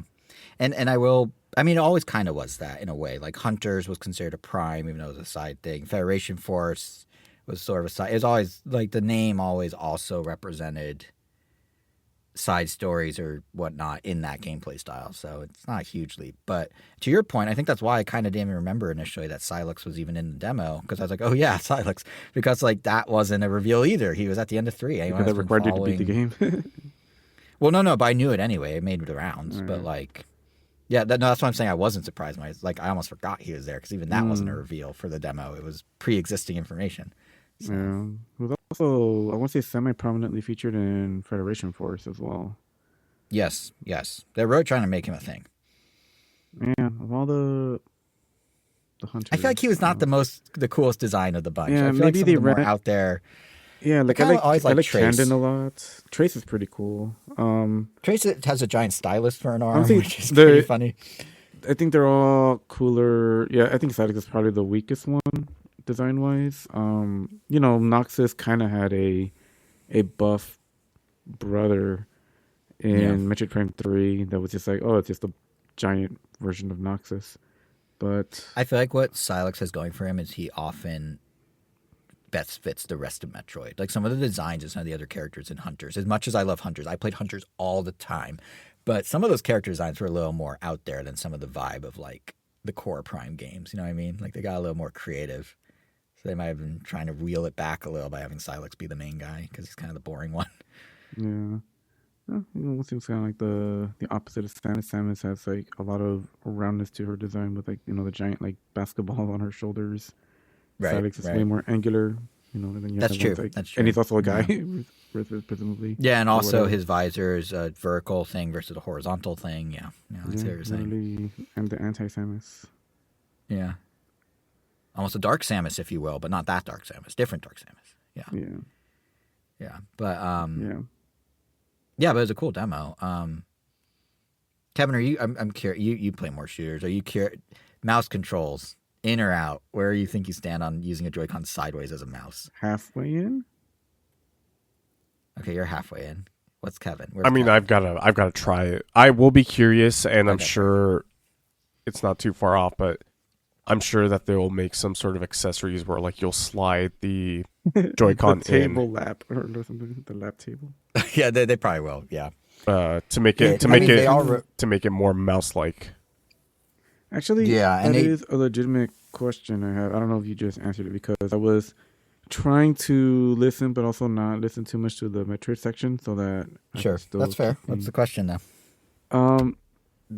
Ergonomics? Were you able to test out how responsive the mouse is on a not like actual surface? Like, can you just use it on your leg? Oh, and it'll be yeah. fine? Or I did like the not. side of I a couch? Because half the time you're So- playing on the couch. Otherwise, yeah, I am gonna have to bring up like a little, like my laptop, Yeah. like kind of mini desk thing if I ever want to do that. Which just sounds already like more trouble than it's worth half the time.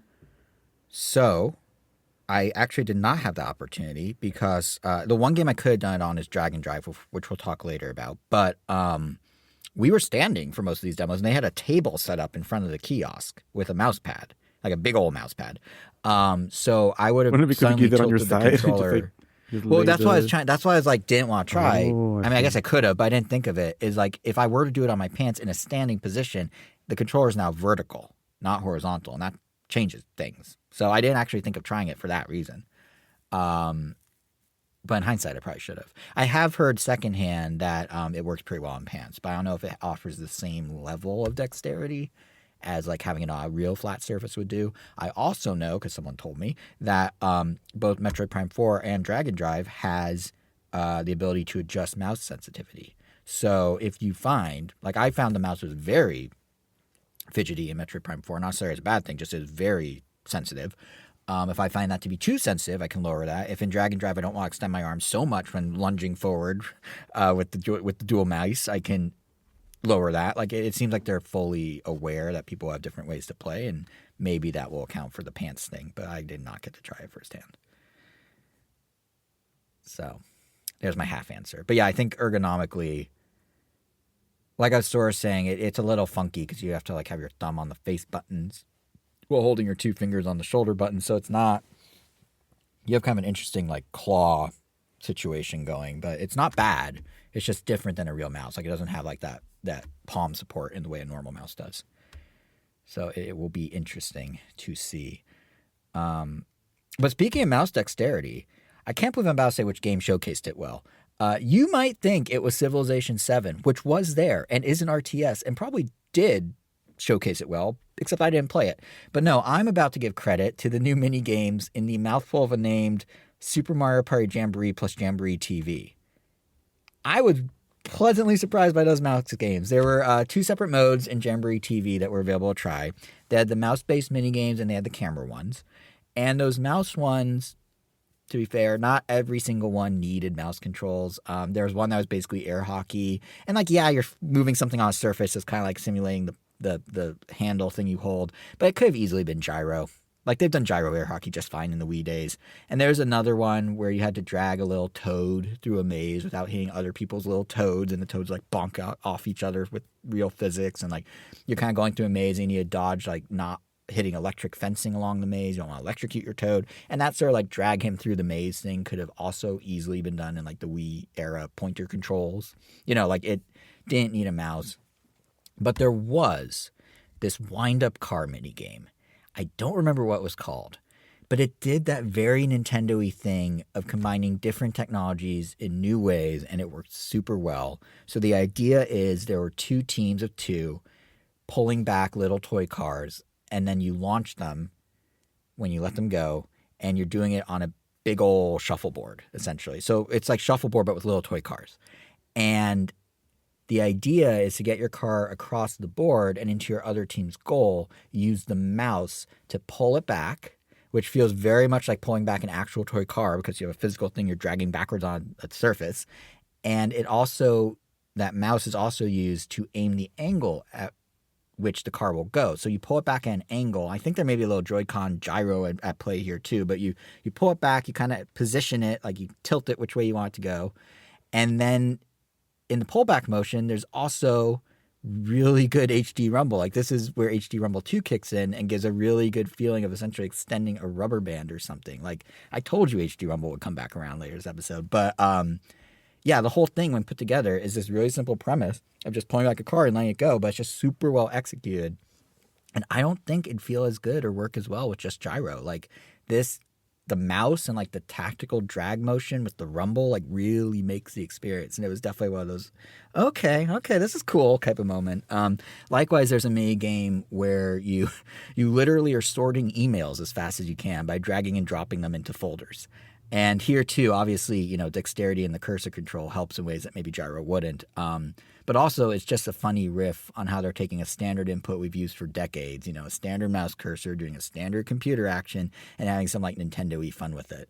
So I was actually kind of pleasantly surprised by some of the mouse offerings in Mario Party. On the flip side, I should note that Nintendo can't save all reused technology it touches. The camera-based minigames in Jamboree TV,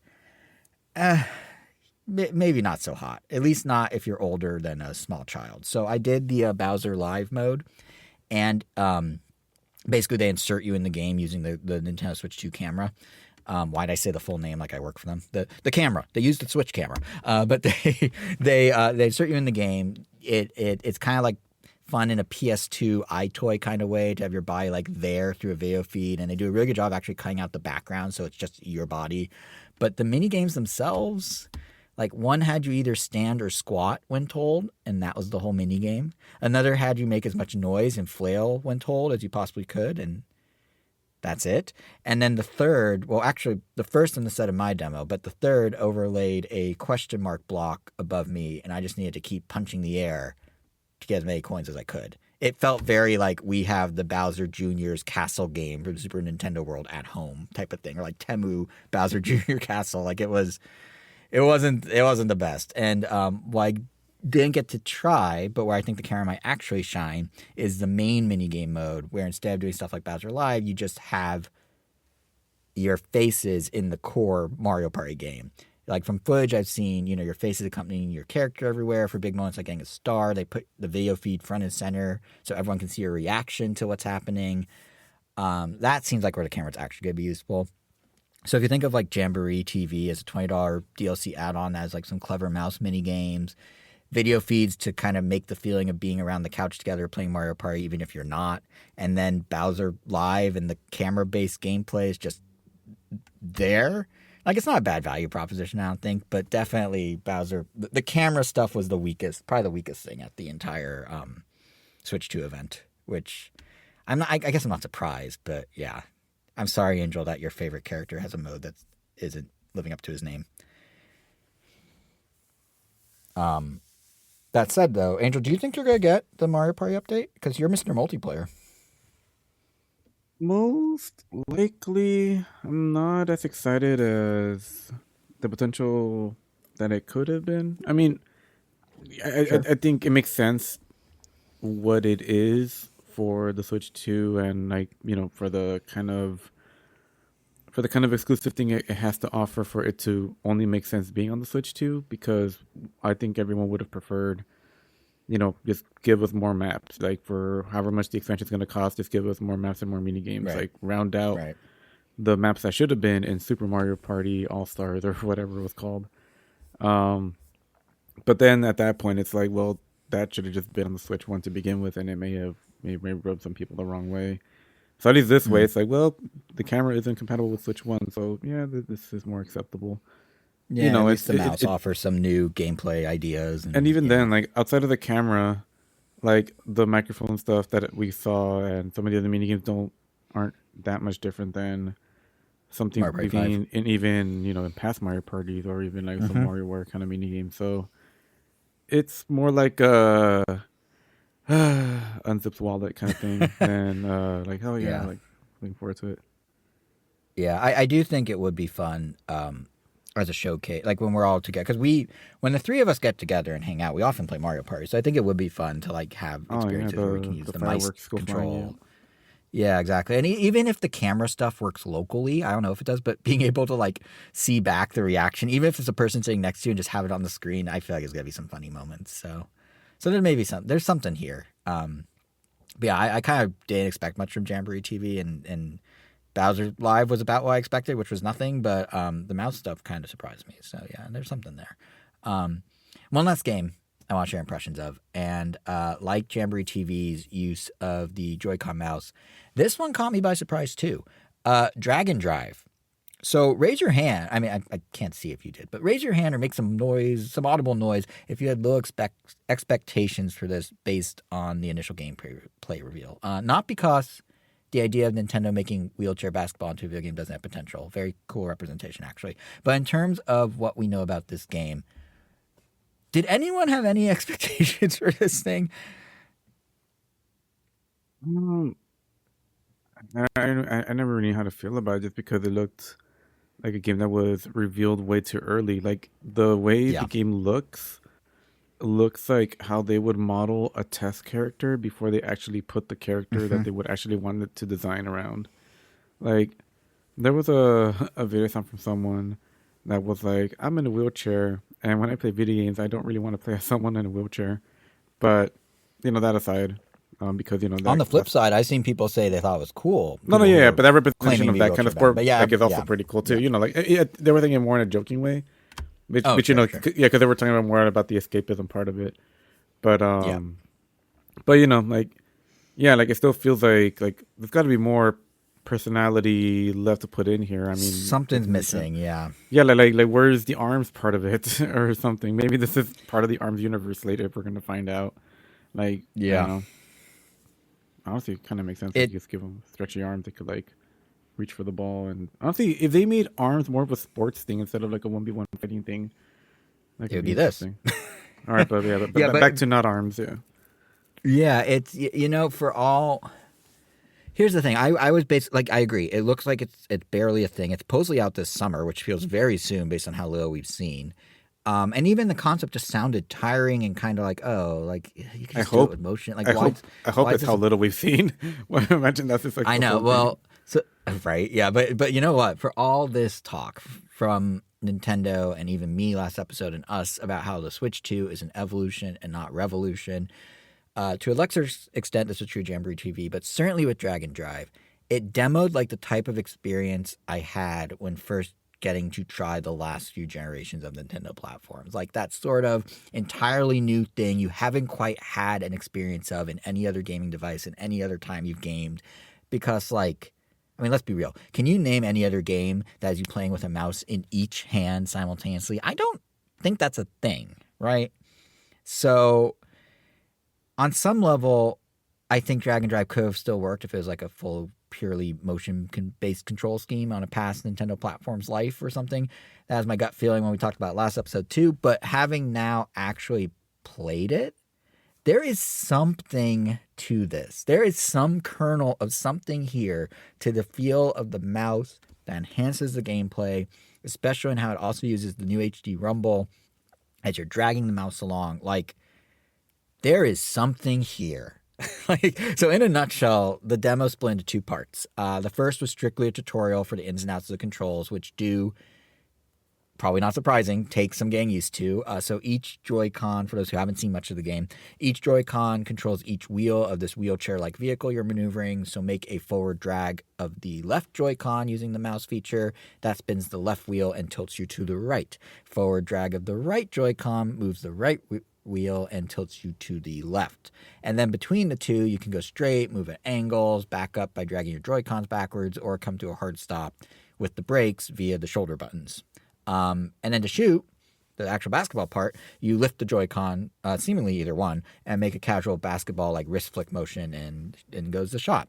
And getting the rhythm down of how that core movement works isn't too bad, although I did initially keep arching the Joy-Con drags as if they were steering me. Like I'd swing right on the left Joy-Con, like literally turn the left Joy-Con to the right to make it go right. Like I'd like drag it.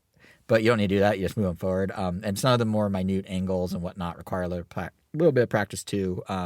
It kind of is like rowing a boat, I guess. Like, if you row one side too hard, you spin one way and you have to kind of find the balance. But once it all clicked, and the demo gives you plenty of time to sort of just free play after tutorial. But once you do that and you're getting into a little groove of it, like it's actually a lot of fun in a group setting, like a demo event. Like the back part of the demo became a 3-on-3 match between two teams, all real fellow attendees at the event.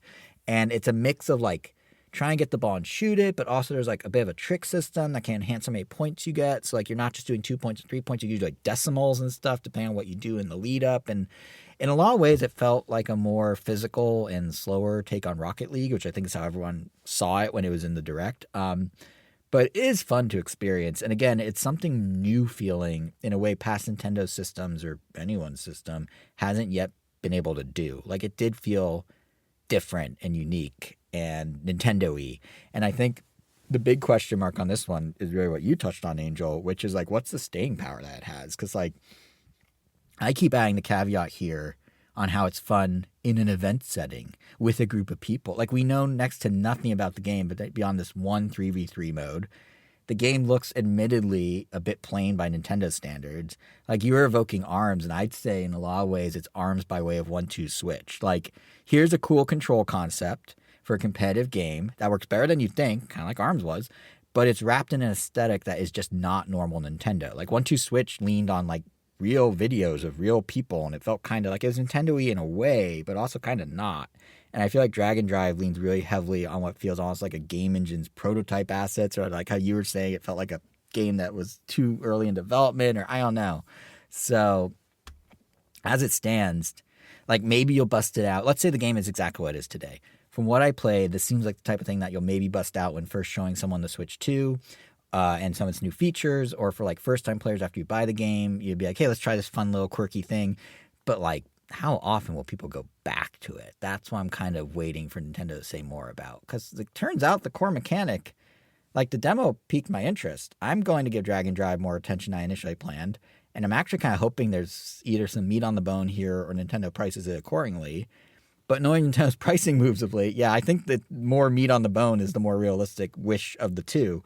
But So you're saying yeah, I don't know. you're glad your initial impressions did not drag your drive down to check this game out? If anything, okay, yeah, that worked. Okay, I'll give you that. Yeah, if anything, I had a very low drive, very low motivation about this game, and it dragged me right out of that funk. And That's another way of yeah. saying that, yeah. Yes, exactly, exactly. But yeah, I think like, you know what it should be? I was gonna throw it out there. They should just make it a free Switch Online perk. If they're gonna have it just be a 3v3 mode, which is seemingly what it is as of today, make it free online. Let you look like a fool on the camera. Somehow do camera play where you're in the corner so you can like see your friends all swiping around like idiots, and it could be something as like a freebie. But they're not gonna do that. They're gonna add like one mode and charge like $20, but or $30. But again, I can't stress it enough. I wrote this thing off from the second we saw it. It is actually quite fun in practice to do. There just needs to be some meat on the bone here. Yeah. Anyone have any thoughts on Dragon Drive or that I haven't covered yet, Not or want to know anything about it? Specifically Dragon Dive, but I just forgot to say a while back that I was really impressed by the afro by the gentleman in the Treehouse Live Yes. presentation. I agree. He is. The Yeah, I very forgot his impressive name. Afro, yeah. Very Indeed, impressive. he's a newer member of the team, I believe. But yeah, he has a great afro. Yeah, I'm with you. I'm with you. Very interesting group. It's like dude with afro, guy that reminds me of a younger Tony Hawk.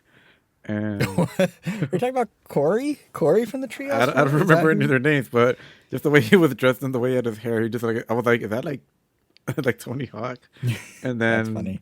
Bob Ross's like nephew or something, or like grandson. But yeah, Yeah, the thing about what the thing is with Treehouse Live, and Nintendo channeled this energy a little at the Switch 2 experience too. Actually, like the way the staff were super friendly, and the way that like even they like applauded us as we walked in to play Mario Kart for the first time, almost like an Apple event type of thing where you're walking to the store and like, oh, you're here.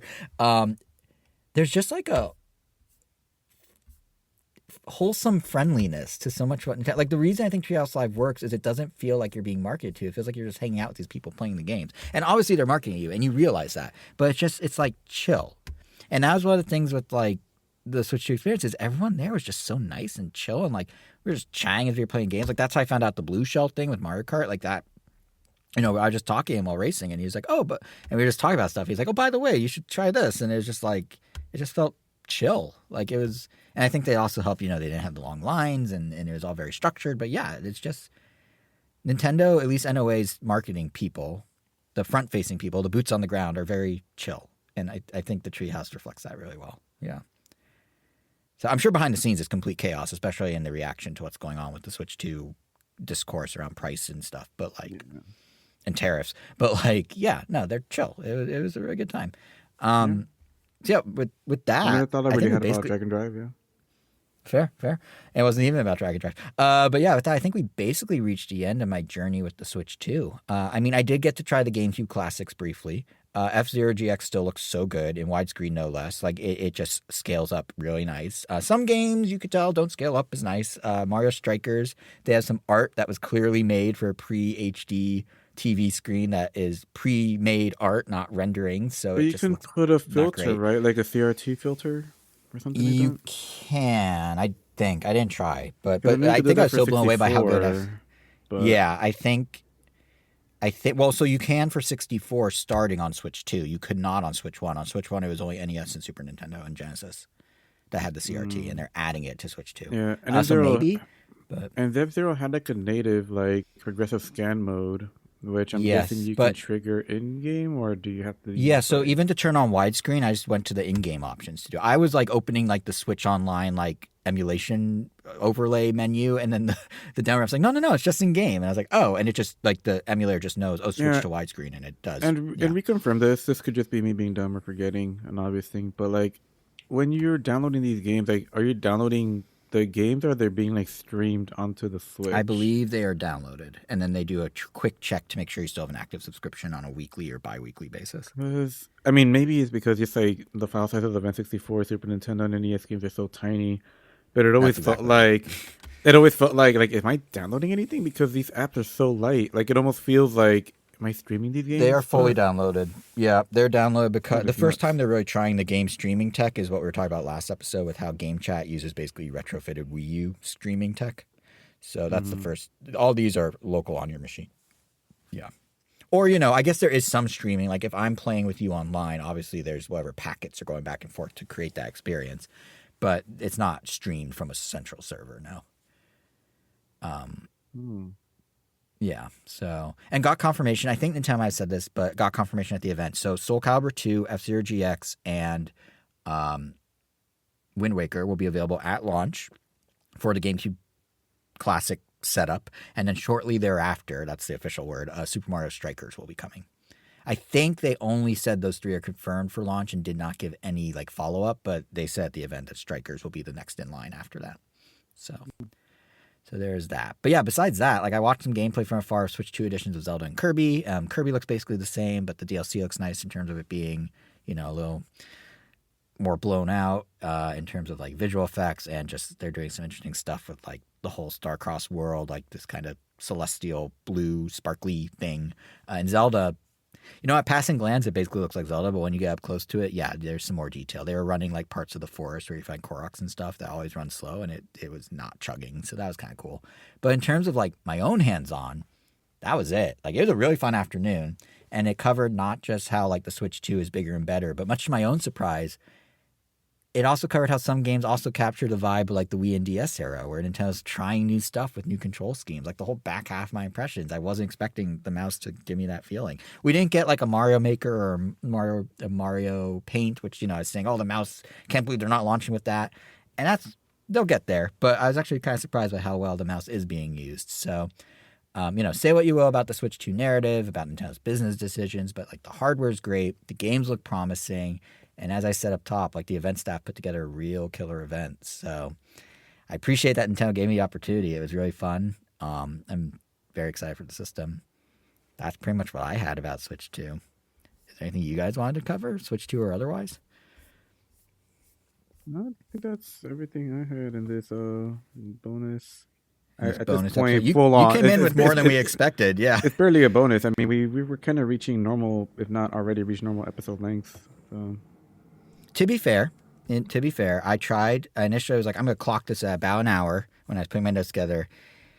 I still would have been 20 minutes over, but your music epiphany definitely also made this a full episode. So teamwork makes the episode longer. I don't think it was that long. It was like 15 or 20 before we started, I think. Yeah. Not even. Nothing I wrong think with it was like 7 minutes. But oh, well, whatever. But fine. Kevin comes back out of nowhere to correct me. But yeah, that pretty much does it for this episode. was there any Yes, Switch 1 enhanced or Switch 2 enhanced games that? Yeah, they had Zelda and Kirby. I was mentioning super briefly. They had them there, and I mean, in a way, they had Mario Party as well. But yeah, Zelda, if you get up close, it looks better and it runs smoother and stuff like the more forest-heavy, plant-heavy areas. Kirby, visually, I mean, the game always looked great because of its art style. I didn't see any noticeable, like, oh my god, it's so many particle effects. But the Star-Crossed World expansion, where it's all like blue and shimmery, did look nice, I guess. But yeah, there wasn't like any like side by side, like how much better this looks type of thing, and that I noticed anyway. Got it. But yeah, that's about it. Mm-hmm. But yeah, it was a really cool experience. So with that, should we wrap it up? Should I do the show notes that we did 5 minutes in initially?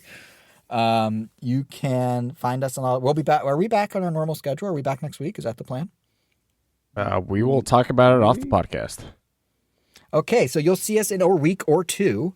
And to make sure you don't miss it, whichever week it is, be sure to subscribe to us on all the podcast apps. We are on Apple Music, Spotify, Pandora, iHeartRadio, TuneIn, Amazon Music. Our YouTube is Random Nintendo. You can also follow us on Twitter at Random Nintendo, or individually, I am JSR7.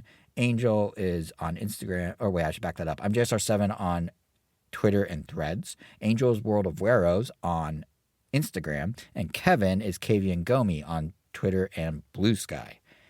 I think that's it. But yeah, definitely stay tuned to future episodes. I mean, the Switch stuff, I feel like we're just getting started with this new generation, the good and the bad. But based on what I experienced, a lot of good. So definitely don't miss episodes down the line where we're going to be talking about even more, along with other epiphanies Angel has about music. So with that, Kevin, final word? No, I did the final work last week, so no. Okay. Angel, final word? I think that is the final word.